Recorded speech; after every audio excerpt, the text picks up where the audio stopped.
जय हिंद प्यारे साथियों, मैं अमित वर्मा स्वागत करता हूं अपने YouTube चैनल से और सक्सेस क्लासेस में। जैसे कि अपने 6 बजे की डेली क्लासेस में अपने लोग प्रैक्टिस सेट सॉल्व कर रहे हैं, तो आज एक और प्रैक्टिस सेट की शुरुआत कर रहे हैं और मेरे ख्याल से ये क्लास आपको अच्छी लग रही होगी। और देखो, कमेंट करते रहिए करेगा कि यदि आपको अच्छी लग रही है क्लास तो उस पर कमेंट करते रहिएगा, ठीक है। देखते हैं पहला प्रश्न आपकी स्क्रीन में लिखा हुआ है, देखिएगा इसे।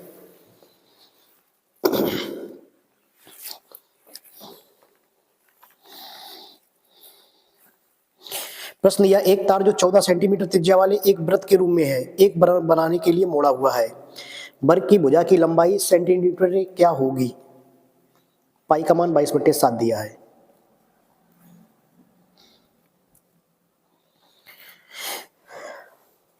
लगाएं जरा।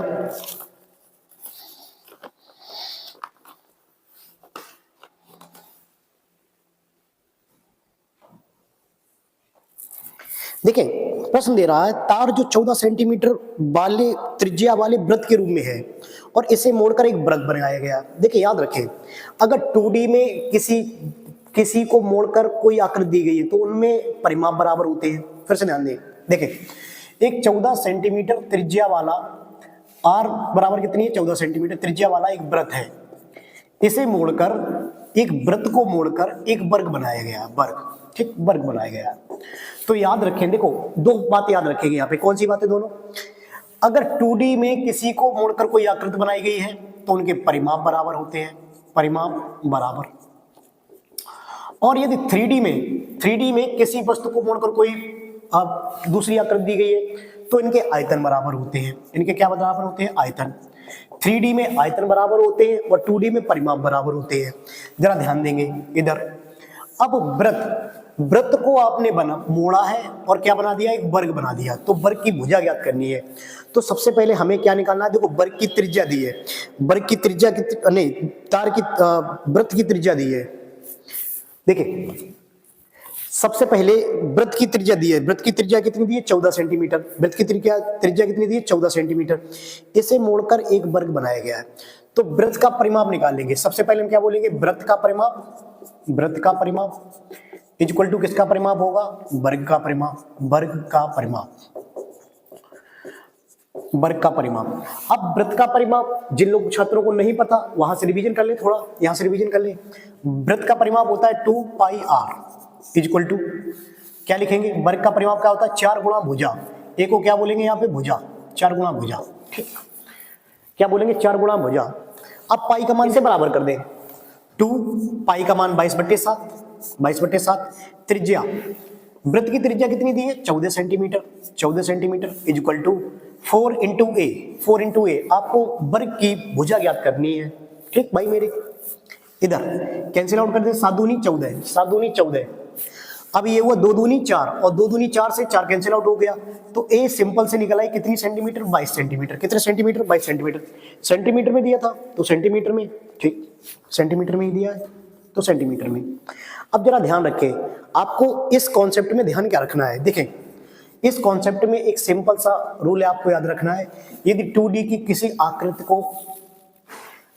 की आकृति दी गई है तो 2D में परिमाप बराबर रहेगा, परिमाप। जैसे कि वृत्त का परिमाप इक्वल टू किसका परिमाप रहेगा? वर्ग का परिमाप, ठीक। कभी कभार यहाँ वृत्त का क्षेत्रफल दे दिया जाता तो वृत्त का क्षेत्रफल होता है पाई r स्क्वायर, ठीक। तो हमने बिल्कुल सेम टू सेम परिमाप को बराबर कर दिया, परिमाप को बराबर कर दिया। यहां से आपकी भुजा निकल आई कितनी? 22 सेंटीमीटर। अब थोड़ा इधर एक कॉन्सेप्ट रिवीजन कर लें। वृत्त का परिमाप होता है 2 पाई r, जो कि आपको यहां से आपने रिवीजन कर लिया। और जो छात्र मुझसे जुड़े हुए हैं, जिनकी थोड़ी मेंसुरेशन कमजोर है, वो वृत्त का क्षेत्रफल भी बता दें जरा। वो वृत्त का क्षेत्रफल नोट कर ले भाई, बताएंगे क्या? उनकी जब बी की है तो वृत्त का क्षेत्रफल होता है पाई r स्क्वायर, पाई r स्क्वायर, ठीक। अब यहाँ एक वर्ड आपके पास वर्ग भी आया है, वर्ग। तो वर्ग भी देख लें। वर्ग का क्षेत्रफल, वर्ग का क्षेत्रफल, वर्ग का क्षेत्रफल होता है भुजा स्क्वायर, भुजा स्क्वायर। और आपको वर्ग का परिमाप तो मैंने यहाँ लिख ही दिया है 4 इंटू ए, इसे नोट ही कर लेंगे।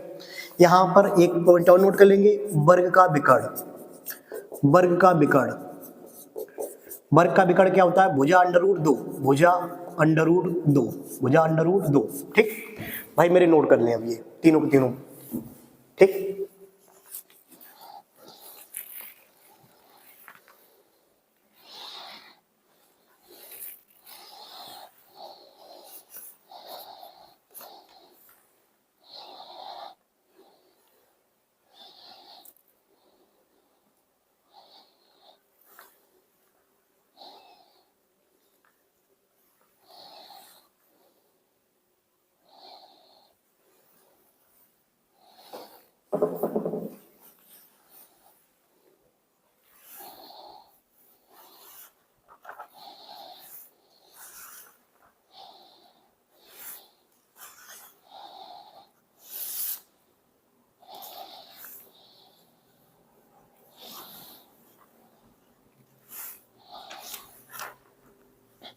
अगला प्रश्न आपकी स्क्रीन पे लिखे आ रहा है, देखिएगा। संख्या 5, 8, 15 का चतुर्थ समानुपाती और संख्या 12 और 30 के तृतीय समानुपाती का अनुपात ज्ञात करें।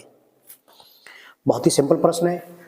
मैंने आप छात्रों को, सभी छात्रों को रेशियो की टॉपिक में पढ़ाया होगा चतुर्थानुपाती। चतुर्थानुपाती क्या होता है? बाहर बाहर का गुणा, अंदर अंदर का गुणा। और तृतीय अनुपात भी बताया मैंने, क्या बताया? b² a। एक बार इसे लिखिएगा, नोट करिएगा जरा, फिर मैं बता दे रहा हूं।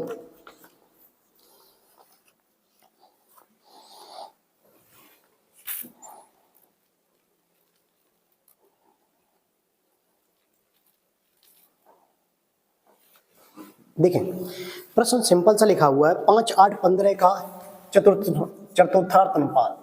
5, 8, 15 का चतुर्थानुपात। चतुर्थानुपात में लास्ट संख्या हम क्या मान लेते हैं? x। इसका फोर्थ प्रोपोर्शन निकालना हमें, चतुर्थ अनुपात। तो अपने लोग क्या करेंगे? चतुर्थानुपात में मैंने बताया बाहर बाहर का गुणा, अंदर अंदर का गुणा। जिन छात्रों को नहीं पता वो याद रखें, बाहर बाहर का गुणा, अंदर अंदर का गुणा।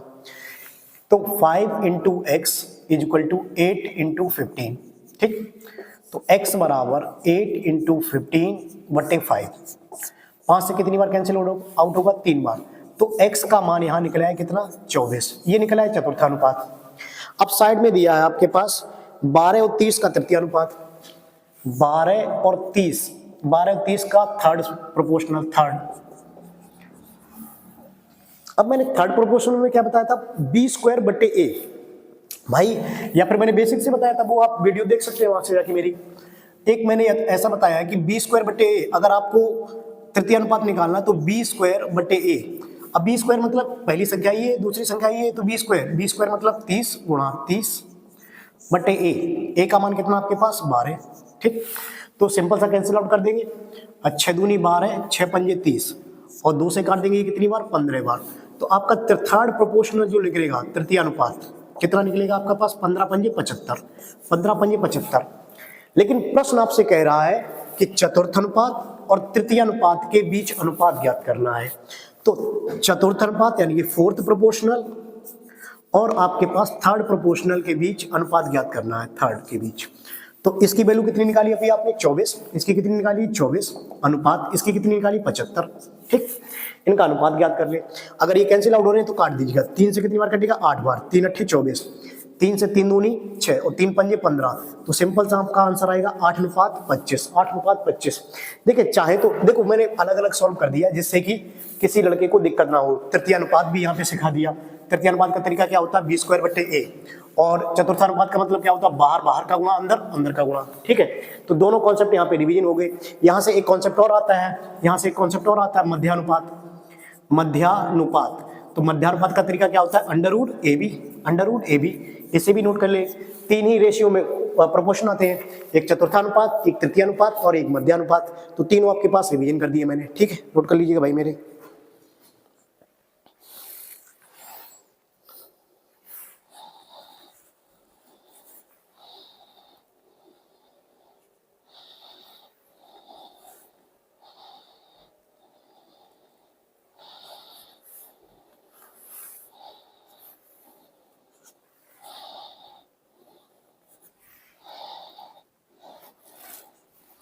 देखें, अगला प्रश्न आपकी स्क्रीन पे लिख के आ रहा है, संख्या पद्धति का है। 89563x87y एक 9 अंकी संख्या है जो 72 से विभाज्य है। तो √7x - 3y का मान कितना होगा?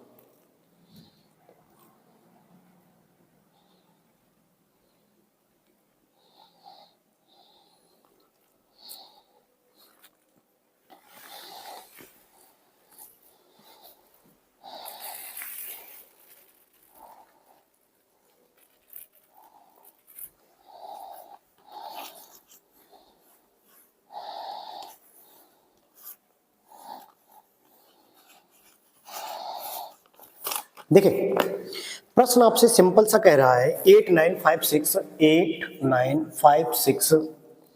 3x 87y, ये 9 की संख्या है और कितने से विभाज्य? 72 से। देखिए सबसे पहली बात, 72 से अगर विभाज्य है तो इसका मतलब यहाँ दो डिविजिबिलिटी रूल लगेंगे। नंबर एक, 72 से विभाज्य का मतलब नंबर एक 9 अट्ठे 72, 9 अट्ठे 72, ठीक। अब हमें दोनों का रूल पता होना चाहिए क्योंकि 72 से तो भाग देंगे नहीं, ठीक है। अब हमें दोनों का रूल पता होना चाहिए, हमें 9 का भी रूल पता होना चाहिए, हमें 8 का भी रूल पता होना चाहिए। जैसे कि 8 का रूल सभी को पता होगा और नहीं पता तो यहां से नोट कर लीजिएगा। 8 का मतलब होता है अंतिम 3 अंक। 8 का मतलब क्या होता है? अंतिम 3 अंक।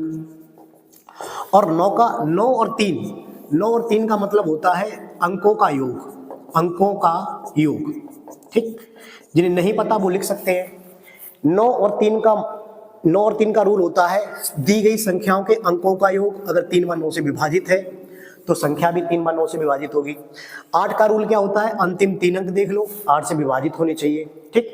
और यहीं पे साइड में और लिखी दे रही एक पॉइंट और, जैसे कि 4 में क्या होता है? अंतिम 2 अंक, अंतिम 2 अंक, ठीक। तो यहां से इतनी डिविजिबिलिटी आ गई, तो इसे आप तैयार भी करते रहिएगा। अब जरा ध्यान देंगे, प्रश्न में केवल दिया हुआ जो भी है अब उसे ध्यान देंगे। 72 का मतलब होता है 9 अट्ठे 72। 8 का डिविजिबिलिटी रूल ये कहता है अंतिम 3 अंक अगर 8 से विभाजित है तो संख्या भी 8 से विभाजित होगी। 9 का डिविजिबिलिटी रूल ये कहता है, 9 तथा 3 का डिविजिबिलिटी रूल ये कहता है अंकों का योग 3 बार 9 से विभाजित होना चाहिए, ठीक है मेरे भाई। अब देख ही ले रहे हैं, सबसे पहले 8 देखें। 8 मतलब अंतिम 3 अंक, अंतिम 3 अंक, ठीक।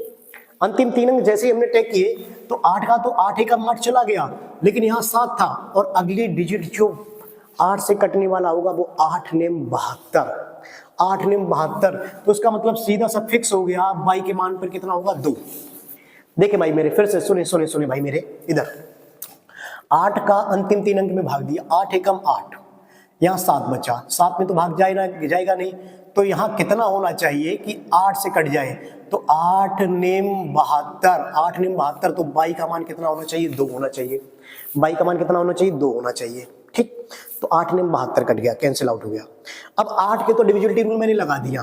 अब आगे चल के आप लोग किसका डिविजिबिलिटी रूल लगाएंगे? 9 का। अब 9 का चेक कर लें।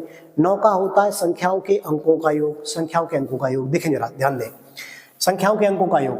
अच्छा, बाई का मान फिक्स हो चुका, तो 7 और 2 9, देखो कैंसिल आउट करते चलते, 7 और 2 9, 9 से ये कैंसिल आउट हो गया।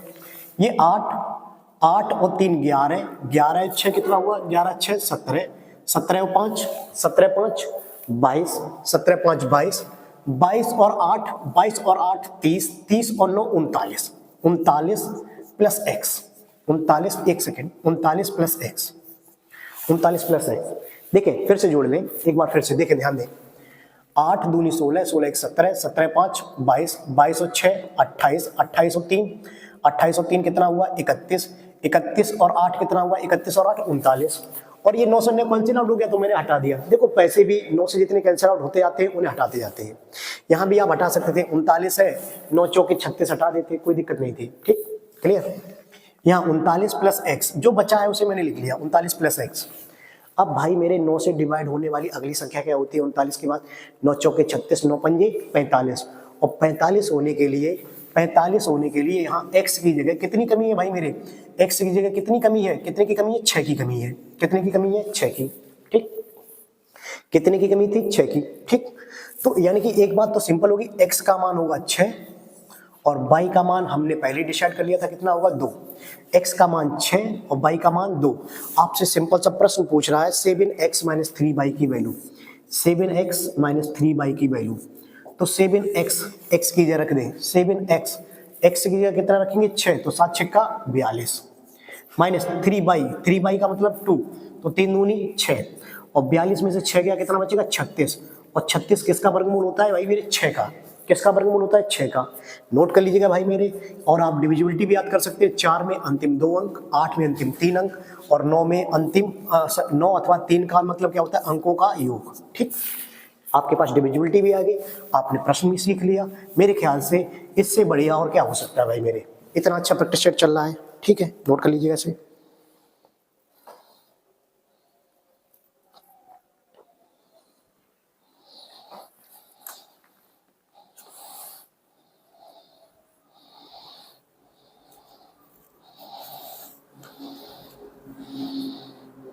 अगला प्रश्न आपकी स्क्रीन पे लिख के आ रहा है, एक व्यक्ति 50 रुपए में 10 की दर से संतरे खरीद कर उन्हें 24 रुपए में 6 की दर से बेच दिए, तो लाभ या हानि प्रतिशत कितना है? नोट करिएगा जरा इसे।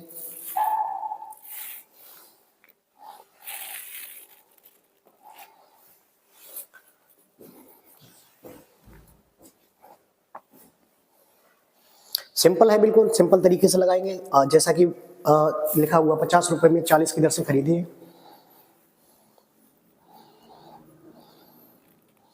50 रुपए में 10 की दर से खरीदिए, 24 रुपए में 6 की दर से बेच दिए। देखो बिल्कुल सिंपल सा प्रश्न कह रहा है, 50 रुपए में 10 की दर से खरीदे हैं, 10 की दर से संतरे खरीदे हैं। तो अपने लोग क्या रखते हैं, एक तरफ रुपए और एक तरफ वस्तु, और रुपए पहले लगते हैं, वस्तुओं की मात्रा बाद में, रुपए पहले वस्तुओं की मात्रा बाद में। और प्रश्न बोल रहा है 24 रुपए में 6 की दर से बेच दिए, 24 रुपए में 6 की दर से बेच दिए। ठीक, देखो सिंपल सा पहले इतना लिख देंगे, क्लियर। अगर ये कैंसिल आउट होता है, सामने वाले आमने सामने वाले कैंसिल आउट होते हैं तो काट देंगे, ये सामने वाले कट रहे हैं, ठीक, तो इसे काट देंगे। तो आपका सिंपल सा निकल के आएगा 5 रुपए में एक वस्तु, वस्तुएं हमेशा पीछे, रुपए हमेशा आगे। ठीक, ये काट देंगे, 6 कम 6 6 चौके 24, 6 कम 6 6 चौके 24, तो 4 रुपए में कितना, 1, 4 रुपए में कितना, 1, इसे हटा दें। ठीक, अब बस ऊपर गुणा कर देंगे, इसका गुणा इधर, क्रॉस मल्टीप्लिकेशन, 1 पंजे 5, ऊपर वाला क्या होता है हमेशा सीपी, ऊपर वाला हमेशा क्या होता है सीपी। ठीक, 1 चौके 4, नीचे वाला क्या होता है हमेशा एसपी, नीचे वाला क्या होता है एसपी।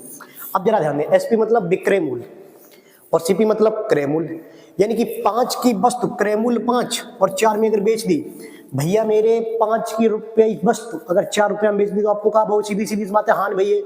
और अगर हान भैया तो हान भाई कितने की, जा भैया 1 की हान, और जहाँ हान भाई कितने, हमेशा क्रय मूल्य, 1 की हान बटे क्रय मूल्य इंटू 100, और सिंपल सा आंसर आ जाएगा कितना परसेंट भैया मेरे, 20%। ठीक, बिल्कुल सिंपल सा आंसर 20% हानि। नोट कर लीजिएगा भाई मेरे।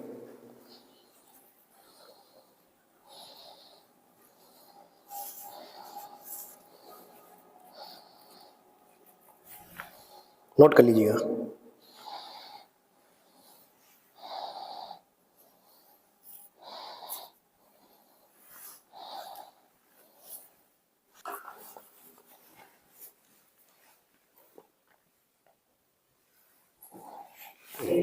अगला प्रश्न आपकी स्क्रीन पे लिख के आ रहा है, टाइम एंड वर्क का, एबीसी किसी कार को क्रमशः 60, 30 और 20 दिन में करते हैं।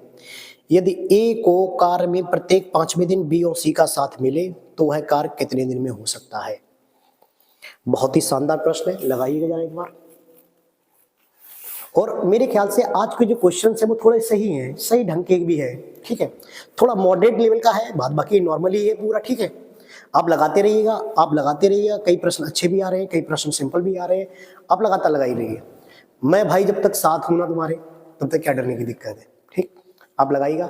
मैथ में आगे चल के कोई दिक्कत नहीं होगी भाई मेरे, बस यूपी पुलिस का जैसे ही टाइम कम मिल पाया वो तो अलग बात है, लेकिन आगे चल के अपने लोग बकायदा सिंपल से एक एक टॉपिक को खत्म करते हुए चलेंगे आगे। अब तो कई सारी वैकेंसी आ रही हैं, रेलवे की आ रही है, एनटीपीसी ग्रुप डी में आ रही है, उसके बाद एनटीपीसी आ रही है, लोको पायलट की आ रही है, भाई कई सारी वैकेंसी है, सभी की तैयारी करेंगे अब मन से, और एक एक टॉपिक खत्म करूंगा बकायदा डिटेल में आपकी बात, फिक्र ना करिएगा भाई मेरे, लगे रहिएगा बस।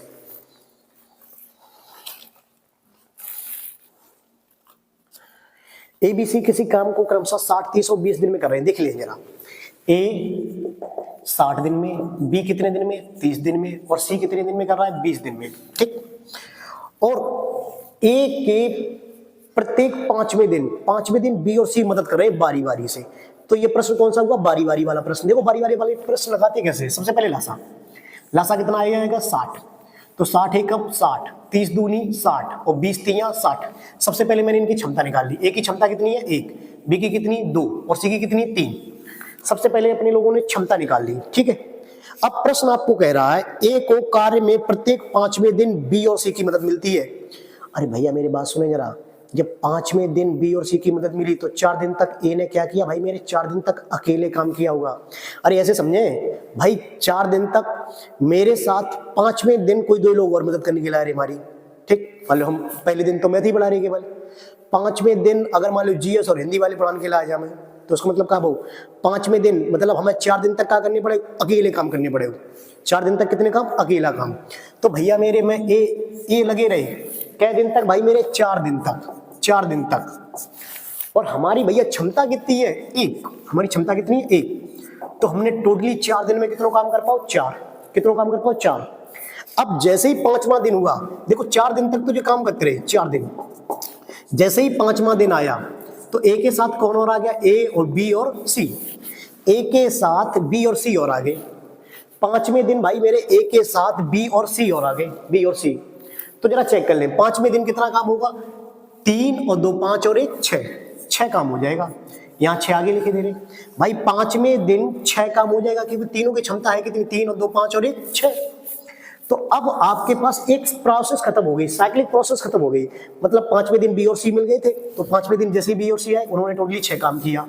तो अब 5 दिन में टोटल वर्क हुआ कितना, 6 4 10, 6 4 10, 6 4 10। अब अपने लोगों को करते क्या है, देखो 10 का इसमें भाग देते हैं टोटल वर्क में, टोटल वर्क में भाग देंगे तो 10 6 का 60, 10 6 का 60। तो इधर साइड को भी 6 गुना 5 6 का 30 दिन, 5 6 का 30 दिन, सारा का सारा काम निपट गया भाई मेरे। देखो इसका पूरा पूरा भाग जा रहा था 10 6 का 60, 10 6 का 60, तो 5 6 का 30 दिन। बस सिंपल सा आंसर है, बिल्कुल आराम से आंसर आ रहा है, बिल्कुल ठीक है। प्रत्येक प्रश्न के आंसर बिल्कुल सिंपल से आ रहे हैं, नोट कर लीजिएगा भाई मेरे, ठीक।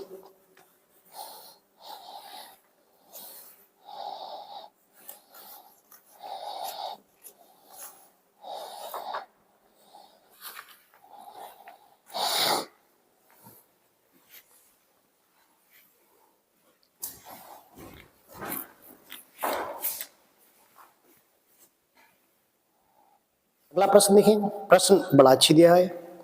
स्टॉपेज को छोड़कर बस की गति 60 किलोमीटर प्रति घंटा है और स्टॉपेज सहित है 48 किलोमीटर प्रति घंटा है।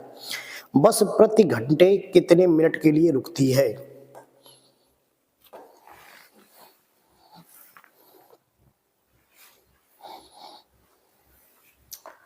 देखो मैंने इसका कॉन्सेप्ट भी पढ़ाया होगा एसटीडी में, और या फिर मतलब मैंने शॉर्ट वीडियो भी बनाई होगी, उसमें आप आराम से देख भी सकते हैं, लेकिन यहीं पे इसे खत्म करके करते हुए चलेंगे। बिना रुक रुक के औसत गति दी है, कितनी दी है 60 किलोमीटर प्रति घंटा, और रुक रुक के गति कितनी हो रही है 48 किलोमीटर प्रति घंटा।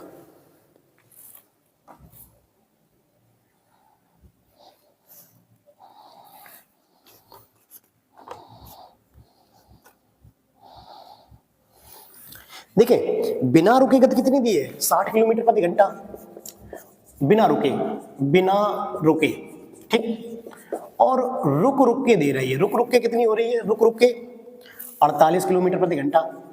तो इसका सिंपल सा कॉन्सेप्ट रहता है, सिंपल सा कॉन्सेप्ट कितना रहता है, देखें बिल्कुल सिंपल कॉन्सेप्ट रहता है। डायरेक्टली अपने लोग क्या लिखते हैं, तेज गति, या नोट करना चाहे तो नोट कर सकते हैं, तेज गति माइनस धीमी गति, तेज गति माइनस धीमी गति बटे तेज गति बटे तेज गति इंटू 60, इंटू कितना रखेंगे 60, क्योंकि 60 इसलिए रखा जाता है भाई मेरे, इसलिए रखा जाता है कि ये 1 घंटे में बस पूछा था, और 1 घंटे में मिनट कितने होते हैं भाई मेरे 60 होते हैं मिनट। कितने मिनट 60। तो देखें 60 से रुक रुक कर हो कितनी गई, या फिर ऐसे याद रखें 60 से हो कितनी गई भाई मेरे 48, 60 से 48 हो गई तो 60 माइनस 48 बटे तेज गति कितनी थी 60 इंटू कितना 60, या फिर ऐसे रखें भाई मेरे 60 से 48 हो गई तो 60 माइनस 48, 60 से कोई चीज 48 वही है, बट्टे कितनों 60 से ही वही है, बट्टे 60 इंटू 60। अगर परसेंटेज होता तो इंटू 100 रखते, लेकिन ये मिनट में पूछा जाएगा तो इंटू 60 करना पड़ेगा। घंटे में कितने मिनट होते हैं 60, ठीक। तो तेज गति माइनस धीमी गति, तेज गति कितनी थी 60, धीमी गति कितनी है 48, बट्टे कितना तेज गति कितनी 60 और इंटू 60।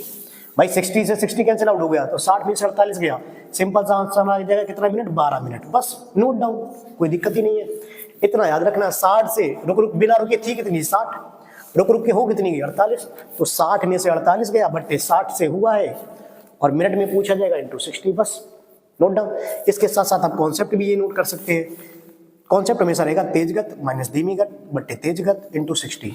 कॉन्सेप्ट नोट करते रहिएगा भाई मेरे।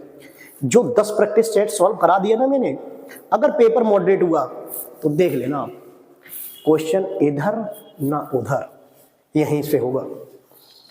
बाद बाकी तो पता नहीं क्या होगा, लेकिन मुझे इतना पता है इतने दिनों में आप मैथ बहुत अच्छी सीख जाएंगे मुझसे। भले ही व्हाइट बोर्ड से ही सिखा रहा हूँ, अरे भाई जमाना तो ऑनलाइन का हो गया है उस पे स्क्रीन का, लेकिन फिक्र ना करें, जो मेरे छात्र हैं उन्हें तो लाभ मिलेगा ही। पढ़ना है कैसे भी पढ़ लो, चाहे ऐसे पढ़ो चाहे वैसे पढ़ो, पढ़ना ही है, ठीक है।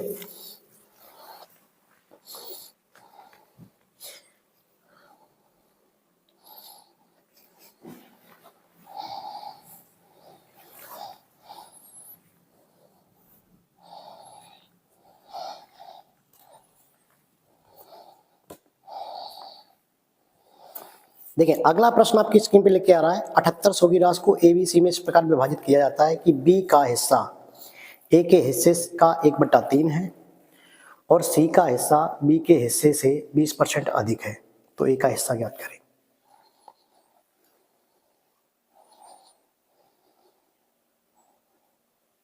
लगाएं जरा, अच्छा प्रश्न है।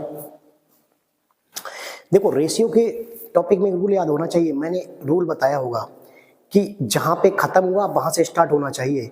स्टार्ट मतलब दोनों में कॉमन कौन है, पहला है ए और बी और दूसरा है सी और बी, ठीक, ध्यान देना दिया क्या है।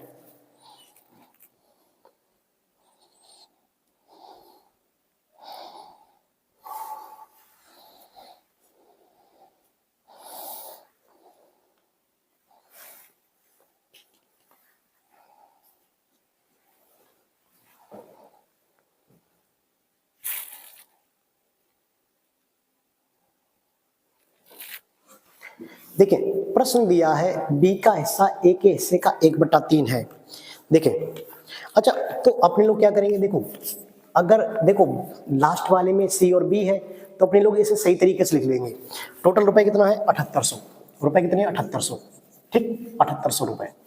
अब प्रश्न दिया है ए का हिस्सा बी के हिस्से, बी का हिस्सा ए के हिस्से का दिया है 1/3, तो इसे अपने लोग पलट के लिख लेंगे, कितना लिख लेंगे 3:1, ठीक सिंपल सा लिख देंगे। देखो ऐसा दिया है बी का हिस्सा ए के हिस्से का 1/3, तो हमने क्या बताया दोनों जगह बी है तो बी हम लोग बीच में लेके आएंगे, ठीक, बी अपने लोग बीच में लेके आएंगे, तो बी को उल्टा कर दिया, बी को उल्टा क्या कर दिया A/B लिख दिया, तो A/B लिख दिया, कितना लिख दिया 3/1, क्योंकि अगली क्वेश्चन में दिया है बी के बारे में, और अगला वर्ड दे रहा है सी का हिस्सा बी से 20% अधिक है, सी का हिस्सा बी से 20% अधिक है। अच्छा 20% अधिक को क्या लिखेंगे अपने लोग, 20% अधिक को 20/100 1/5, तो क्या लिखेंगे बी का हिस्सा है कितना 5 और सी का 1 अधिक है तो ये कितना है 6, कितना है 6, ठीक। देखिए सी का हिस्सा बी के हिस्से से 20% अधिक है, तो 20% अधिक को क्या लिखते हैं 20/100, 20 एकम 20, 20×100, तो बी का हिस्सा है 5 और इससे ये 1 अधिक है, 1 अधिक है तो ये कितना हो जाएगा सी का हिस्सा 6। अब सिंपल सा हमें रेशियो लिखना है, रेशियो हमारा बी पे खत्म हुआ तो बी से स्टार्ट करें, B/C लिख दें यहाँ, B/C, तो बी का मान यहाँ कितना है आपके पास 5, बी का मान कितना है 5 और सी का मान कितना है आपके पास 6, सी का मान कितना है 6। अब सिंपल से सॉल्व कर लेंगे ABC, ठीक। और रेशियो मेरे ख्याल से अगर यूपी पुलिस की आप इतने दिनों से तैयारी करें तो रेशियो सभी को बनाना आता होगा, नहीं आता होगा तो फिर से मैं वही बात कहूंगा, वीडियो देख लें जाके मेरी, ठीक है। अपना चैनल बनाना तो अपना ही प्रमोशन करूंगा, क्या फायदा आप दूसरों की वीडियो देखेंगे जाके। देखिए ए का मान कितना हो जाएगा 5×3 = 15, बी का मान कितना हो जाएगा 5 एकम 5 और सी का मान कितना हो जाएगा 6 एकम 6, ठीक। ये टोटल रेशियो निकल आया। अगर ये कैंसिल आउट हो रहा है तो काट देंगे, नहीं हो रहा है तो छोड़ देंगे, टोटल ऐड कर लेंगे 15 5 20, 20 और 6 26, टोटल वैल्यू 26, 26 बराबर कितना दे रहा है 7800, 26 बराबर कितना दे रहा है 7800, ठीक। तो एक बराबर कितने का कटेगा, एक बराबर कटेगा 3, एक बराबर 300 के, एक बराबर कितने बार कटेगा 300, एक बराबर 300। और आपसे प्रश्न पूछा है ए का हिस्सा ज्ञात करें, ए का, तो ए का हिस्सा कितना है 15, तो ए का हिस्सा है 15 है, तो 15×3 = 4500, 15×3 = 4500, ठीक।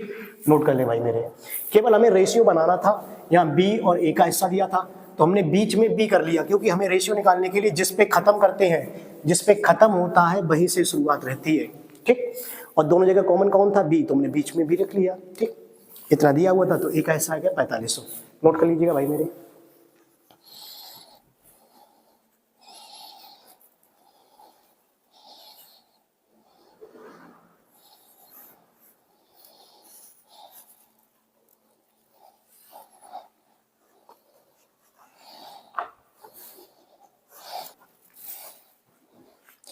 देखिए अगला प्रश्न दे रखा है, कोई धनराशि साधारण ब्याज की दर से वार्षिक दर पर 8 से 1/3 वर्षों में दोगुनी हो जाएगी।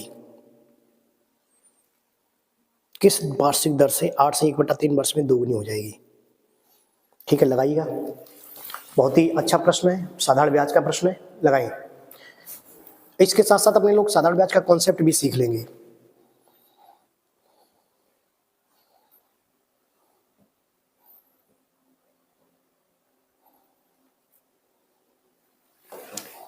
देखिए अपने लोग पहले कॉन्सेप्ट सीख ले रहे हैं। देखो साधारण ब्याज में गुना, गुना कैसे होता है? देखो दो गुना। देखो जब कभी भी सिंपल इंटरेस्ट का प्रश्न आए, जब कभी भी सिंपल इंटरेस्ट का प्रश्न आए तो दोगुने को अपने लोग एक कम कर देंगे। एक कम कितना? 1। 2 से एक कम 1। प्रश्न कहेगा 3 गुना, 3 गुना 3 को एक कम कितना? 200 रखेंगे। वो तो 100 तो हमेशा चलता है, साधारण ब्याज के फार्मूले में 100 तो हमेशा चलता है। PRT/100, 100 तो हमेशा लगा के चलेंगे। कितना भी कैसा भी प्रश्न हो, ज्यादातर प्रश्नों का सॉल्यूशन यही होता है। 99% यहाँ से सॉल्यूशन मिल जाएगा प्रत्येक प्रश्न का। ठीक है, 4 गुना बोलेगा, 4 गुना एक कम करें कितना बोलेंगे इसे? 300। ठीक, अगर 5 गुना बोलेगा, 5 गुना, 5 गुना तो कितना लिखेंगे? 400। अगर बोल दे आपसे 100 गुना, 100 गुना, तो मैंने ये बोला एक कम करना, एक कम, और 100 से एक कम करेंगे कितना होगा? 99। और 2 जीरो तो अपने घर से ही चलते हैं। तो साधारण ब्याज में ये 2 जीरो भाई अपने घर से चलते हैं हमेशा। 2 जीरो चढ़ानी है भाई मेरे। ठीक, अगर मैंने बोल दिया 500 गुना, लो 500 गुना, तो हमें केवल एक कम करनी, एक कम, और 500 से एक कम करेंगे कितना बचे? 499। ये 2 जीरो हमेशा चलेंगे साथ में, हमें इतना रखनी है बस। इतना हमेशा याद रखें, साधारण ब्याज में दुगुने को एक कम करके 100, 3 गुने एक कम किया 200, 4 गुने को एक कम किया 3, 5 गुने को कितना? 4। बात बाकी फार्मूले को याद नहीं रखेंगे, n1 माइनस वगैरह वगैरह हटाओ, उसे साइड में रख रहे हो, वो आगे काम दिए। सीजर ये तैयारी करिए चल के तुम लोग। अब भाई कांस्टेबल निकाल लो भाई मेरे, काम इतने चल जाना चाहिए। इधर 8 से 1/3 वर्ष में दोगुनी हो जाती है, दोगुनी, दोगुनी। और कॉन्सेप्ट क्या रहेगा? देखो आपसे अगर दर पूछा गया है तो गुना, गुना बटे समय, गुना बटे समय, इतना कॉन्सेप्ट लगाना है बस। या समय पूछा जाए, समय बराबर तो गुना बटे दर, बस इतना कॉन्सेप्ट आपको याद रहना चाहिए। चाहे साधारण ब्याज में गुना पूछे, चाहे दर पूछे, इसके चाहे सिंगल स्टेप हो चाहे डबल स्टेप सवाल हो, केवल लगाए और आंसर प्राप्त करें। अगर आपसे दर पूछेगा तो दर गुना बटे समय, और समय पूछा गया तो गुना बटे आर। ठीक, अब कई लोग कहेंगे ये कहां से आ गए भाई मेरे? अरे भैया मेरे फार्मूला से निकलते हैं ये सब लोग, जो फार्मूला से निकलते हैं भाई मेरे। ठीक है, क्लियर? जो फार्मूला होता है वहीं से निकल के आता है। ठीक, अब इसे सिंपल सा लगा दे, फार्मूला ना लगाए, इसे डायरेक्टली लगा दे। 8 से 1/3 वर्ष में दोगुनी, और मैंने बताया दोगुनी को डायरेक्टली क्या लिखेंगे? दोगुनी कितना? दोगुनी कितना लिखेंगे भाई मेरे? 100। और समय दिया 8 से 1/3, तो 8 से 1/3 क्या लिखोगे? समय, समय t बराबर दिया 8 से 1/3, तो 8 दिया 24 और 1 25/3। ठीक, समय दिया था, यहां से निकल आएगी दर 25/3, और 25/3 का मतलब 25 चौके 100, और 4 दिया 12%, 12%। फिर से सुने भाई मेरे, फिर से एक बार देखो, हमें अगर दर पूछा गया तो गुना बट्टे समय लिखना है। देखो कॉन्सेप्ट यही रहेगा, अगर समय पूछा जाएगा तो गुना बट्टे दर लिखना है। अब जा देख लो भाई धनराशि को कितने गुने होनी है। उसने बोला 2 गुना, 2 गुना हमने लिख दो 100, 100। आपको समय दिया था, समय रख दिया नीचे, आर बराबर गुना बट्टे टी, आर बराबर गुना बट्टे टी, और अगर टी पूछा है तो गुना बट्टे आर, बस इससे सिंपल आउट कर दिया। 25 चौके 100, 4 दिया 12%, बस खत्म, एक लाइन में हो गया। ठीक है, नोट कर लीजिएगा भाई मेरे। इसके साथ साथ कॉन्सेप्ट भी ये रिवीजन हो गया आपका। ठीक है, कॉन्सेप्ट तो साथ में रिवीजन होता ही चल रहा है सारे। देखो भाई जो भी छात्र है मेरे, कॉन्सेप्ट में सब रिवीजन करा दूंगा। अगर कहीं से भी प्रश्न आएगा तो मैं ये भी दिखा दूंगा कि प्रश्न कैसा है, कहाँ से बना है, क्यों बना है। ठीक, कॉन्सेप्ट जरूर रिवीजन करते चलेंगे। आगामी एग्जाम की तैयारी भी यहीं से हो रही है आपकी, याद रखें इसको।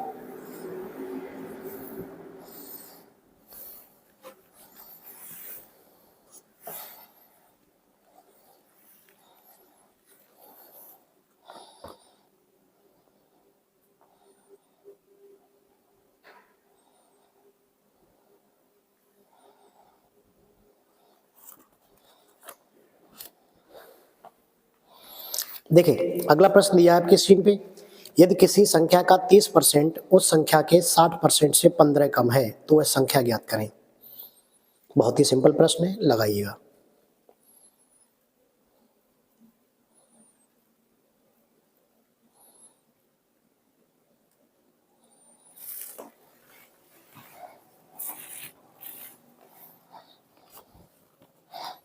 बिल्कुल सिंपल प्रश्न दे रहा है, एक सेकंड में देखने से। किसी संख्या का 30% उसी संख्या के 60% से 60% से कितना कम दे रहा है भाई? 60% से किसी संख्या का 30% 15 कम दे रहा है। कितना दे रहा है? 15 कम। ये प्रतिशत में दे रहा है, ये 15 कम है, ये 15 कम है। तो सिंपल सा ऐसे सॉल्व कर लेंगे। कितना बचेगा? 30%। 30% बराबर 15। आपको पूरी वैल्यू निकालनी है। पूरी वैल्यू कितनी होती है? 100%। और 100% निकालने के लिए क्या करेंगे? 15/30 इंटू 100। ठीक, बिल्कुल सिंपल सा निकल आएगा। संख्या आपकी निकल के आएगी, 2 से कितनी बार कटेगा? 50 बार। तो संख्या सिंपल सी निकल आएगी, कितनी निकल आएगी? 50। ठीक, नोट कर लें भाई मेरे, कुछ था नहीं प्रश्न में इसलिए लगा दिया जल्दी।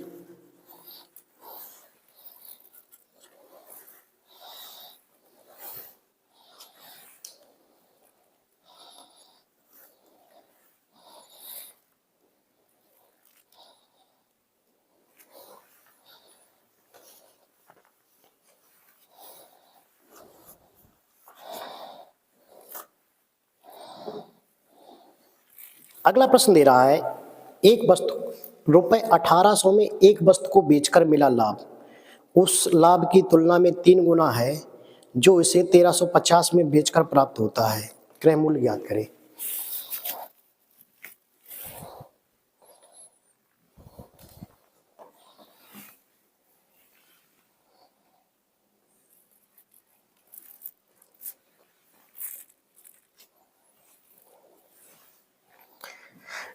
लगाएं भाई मेरे, बहुत सही है प्रश्न, बिल्कुल ठीक है। कॉन्सेप्ट भी अपने लोग रिवीजन कर लेंगे और देख भी लेंगे। ठीक है, नोट डाउन करते रहिए भाई मेरे, और कॉन्सेप्ट उसके साथ साथ कॉन्सेप्ट भी जरूर मेरे नोट करते रहिए। अगर मुझे जो सब्सक्राइब करें वो भी छात्र, और जो केवल देख रहे हैं, जो मेरे छात्र हैं वो तो देखते ही नहीं, नोट भी कॉन्सेप्ट करते रहे भाई साहब। भूलने की कोई गारंटी नहीं रहेगी किसी भी एग्जाम में। अब आपको भूलने की कोई जरूरत ही नहीं है।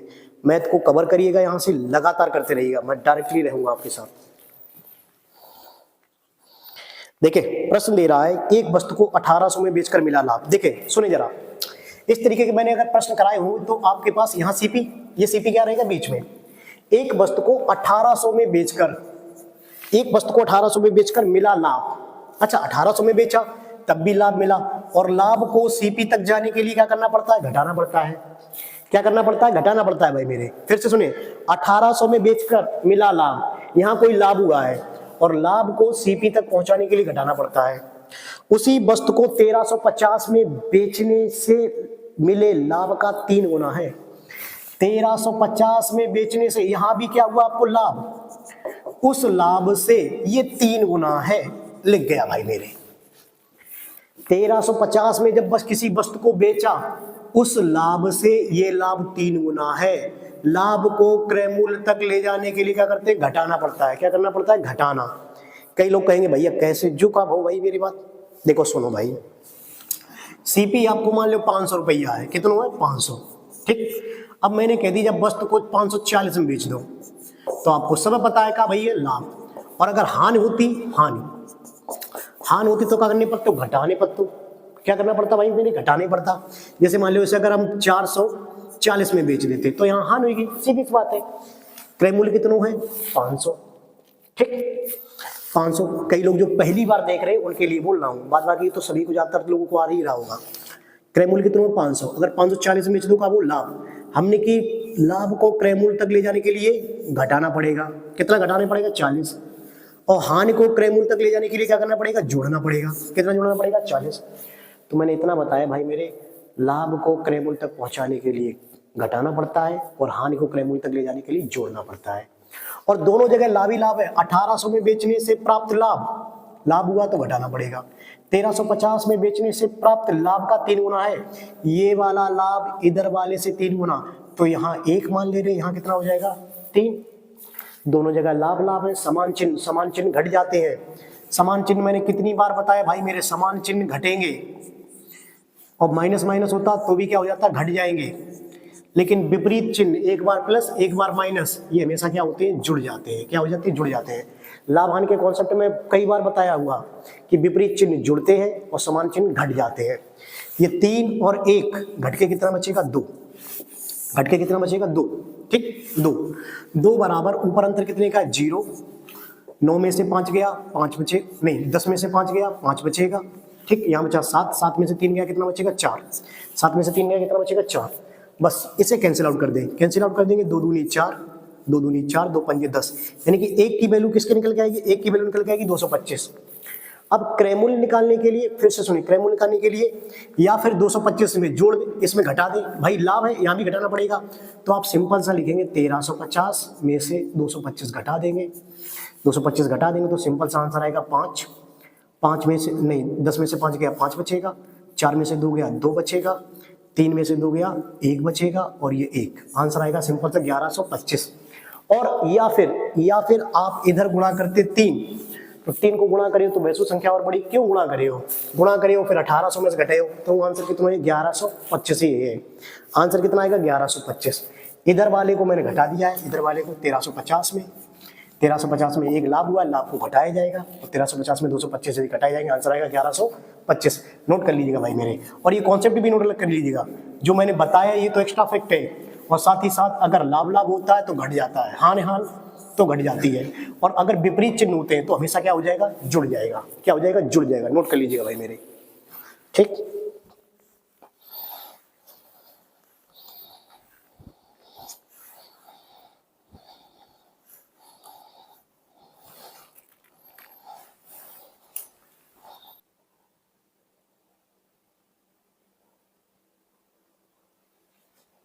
प्रश्न आपकी स्क्रीन पे लिखे आ रहा है, देखिएगा उसे लगाइएगा। दिया है 9 संख्याओं का औसत 10 है, पहली 5 का औसत 11 है, अगली 5 का औसत 8, तो 5वां प्रेक्षण।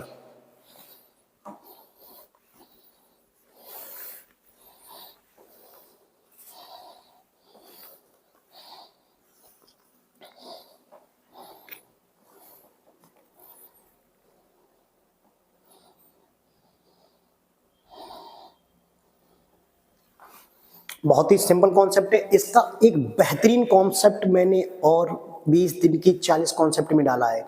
अगर आप चाहें तो वहां से उसे नोट कर ले जाके, 20 दिन का 40 वाले कॉन्सेप्ट मैंने इसका एक बेहतरीन कॉन्सेप्ट नोट करवाया है, उसे भी आप नोट कर लेना भाई, ठीक। यूपी पुलिस के लिए जो सीरीज चल रही है ना 20 दिन के 40 कॉन्सेप्ट, उसमें इसका एक शॉर्ट वीडियो पड़ा होगा 10 मिनट का, वहां से देखे जाके, बहुत ही शानदार मैंने बताया वहां पे।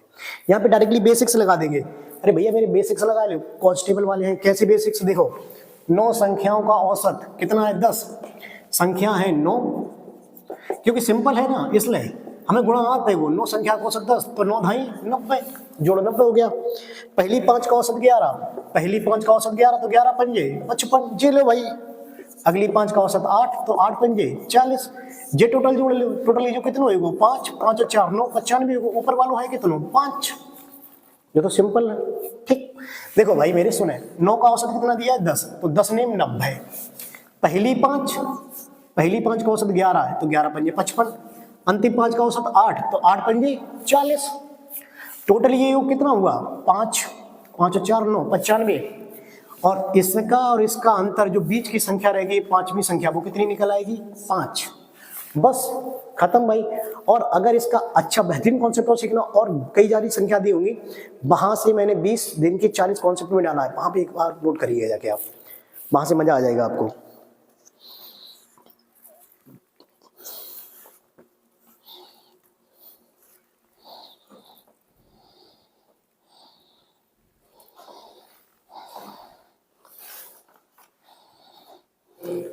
अगला प्रश्न दिया है, चक्रवृद्धि ब्याज का प्रश्न है। 7500 रुपए की धनराशि पर 12% की दर से 3 महीने का चक्रवृद्धि ब्याज ज्ञात करें। निकटतम आपको ज्ञात करना है कितना होगा जब ब्याज मासिक रूप से होता है, ठीक, लगाइएगा।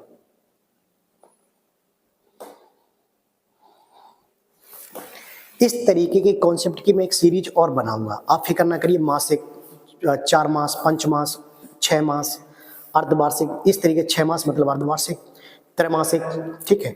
और 9 मासिक, 10 मासिक, इस तरीके की एक सीरीज में बहुत अच्छी और बनाऊंगा आपके लिए। आप फिक्र ना करें, पहले यहाँ पे इस प्रश्न को आया हुआ है, देख लें एक बार। अरे भाई मेरे, फिक्र ना करो, जितना भी बता देंगे कमेंट बॉक्स में आप करें कमेंट कि तुम्हें किस टॉपिक में कहाँ से दिक्कत आ रही है, उसका वीडियो मिलेगा तुम्हें, बस आप कमेंट करें बस, ठीक है। देखो प्रश्न दिया है 75%, 7500 रुपए को, 7500 रुपए को 24% की दर से, 24% की दर, और मासिक कितना दिया, 3 मास, लेकिन यहां दे रहा है दर कैसी है, मासिक दे है, मासिक। मासिक का मतलब होता है कितना महीना भैया, 1 महीना। कितना महीना, 1 महीना। तो भाई जब भी अर्धवार्षिक हो, त्रैमासिक हो, या फिर 9 मासिक हो, तो दर और समय दोनों चेंजमेंट होते हैं। और चेंजमेंट होते कैसे, जरा इतना ध्यान देंगे, देखें कितना करेंगे, जरा इधर ध्यान दें। देखो इसका दर और समय केवल चेंज होना पड़ता है जब प्रश्न दिया है मासिक। तो अपने लोग सिंपल सा कितना करते हैं, देखो दर जो दी है, दर कितनी दी है आपके पास, 24%, लेकिन हमें मासिक का निकालना है। मासिक, मासिक होता कितना है, 1 माह, माह, 1 माह, 1 माह। तो दर को आप लोग कितने से डिवाइड करोगे, 12। 1 माह टोटली, 1 साल में कितने महीने होते हैं, 12। दर तो चेंजमेंट होगी, दर कितनी होगी आपके पास, 2%, ठीक। जितना भी मासिक बोले, अगर 5 मास बोलता तो बट्टे 12 करते, 10 मासिक बोलता तो 10 माह बट्टे 12, ठीक, क्लियर।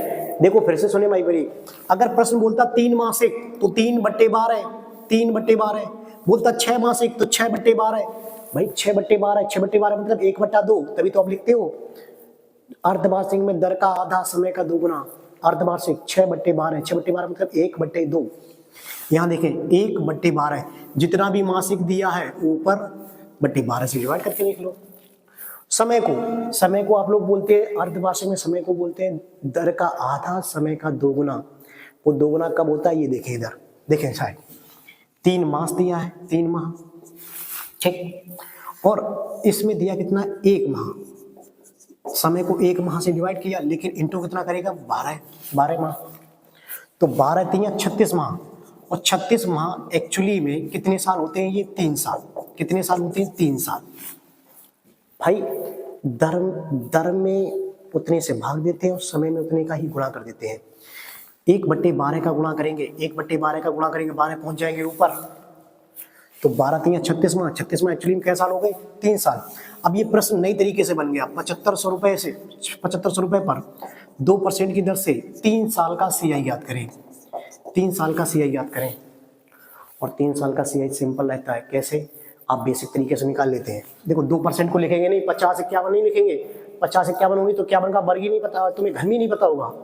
आराम से सिंपल से 75 150, फिर 150, फिर 150, और 150 का 2%, 15 दूनी 30, 15 दूनी 30, एक जीरो वो कट जाएगा, बचेगा कितना, 3, और 3 का डबल, 3 दूनी 6, और 3 का एक बार और 2%, और 3 का 2% इसका कोई मतलब भी नहीं, 3 दूनी 6 आएगा, 0.06। बस इतना सा नोट कर लेंगे, इसे नोट कर लेंगे। देखो ये तो बेसिक तरीका सभी को आता है, 3 दूनी 6, ये तो आता होगा शायद मेरे ख्याल से सभी। 15 तिया 45, 45 यानी 450 प्लस 6 3 9, तो टोटली होगा 459 रुपये, 459 रुपये। केवल और केवल आपको दर और समय चेंजमेंट करना था। दर में आप लोग क्या करते हो, अर्धवार्षिक में दर का आधा, वो आधा होता कहाँ से है, इधर से 6/12, 6/12 का लिखते हो 1/2, लेकिन मैंने कॉन्सेप्ट बना दिया आपके लिए, फिर से याद रखें, कभी भी इस तरीके से दर दी है तो जितने माह की बोली है /12 करो, और समय में उतने का ही गुणा कर दो, समय में उतने का ही गुणा। कितने का गुणा करोगे, आपके पास दिया था 1/12, 1/12 का 1/12 से भाग देना पड़ेगा इसमें, ठीक, क्लियर। तो इक्वल टू कितना निकल गया है, 36 माह।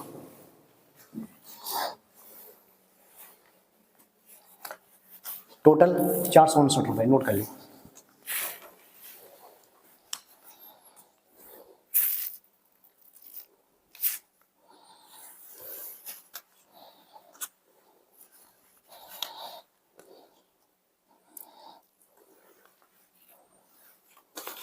ये अगला प्रश्न दिया है 75 लीटर के एक मिश्रण में दूध और पानी का अनुपात 3:2 है। यह अनुपात 1:2 करना हो तो कितना पानी मिलाना पड़ेगा।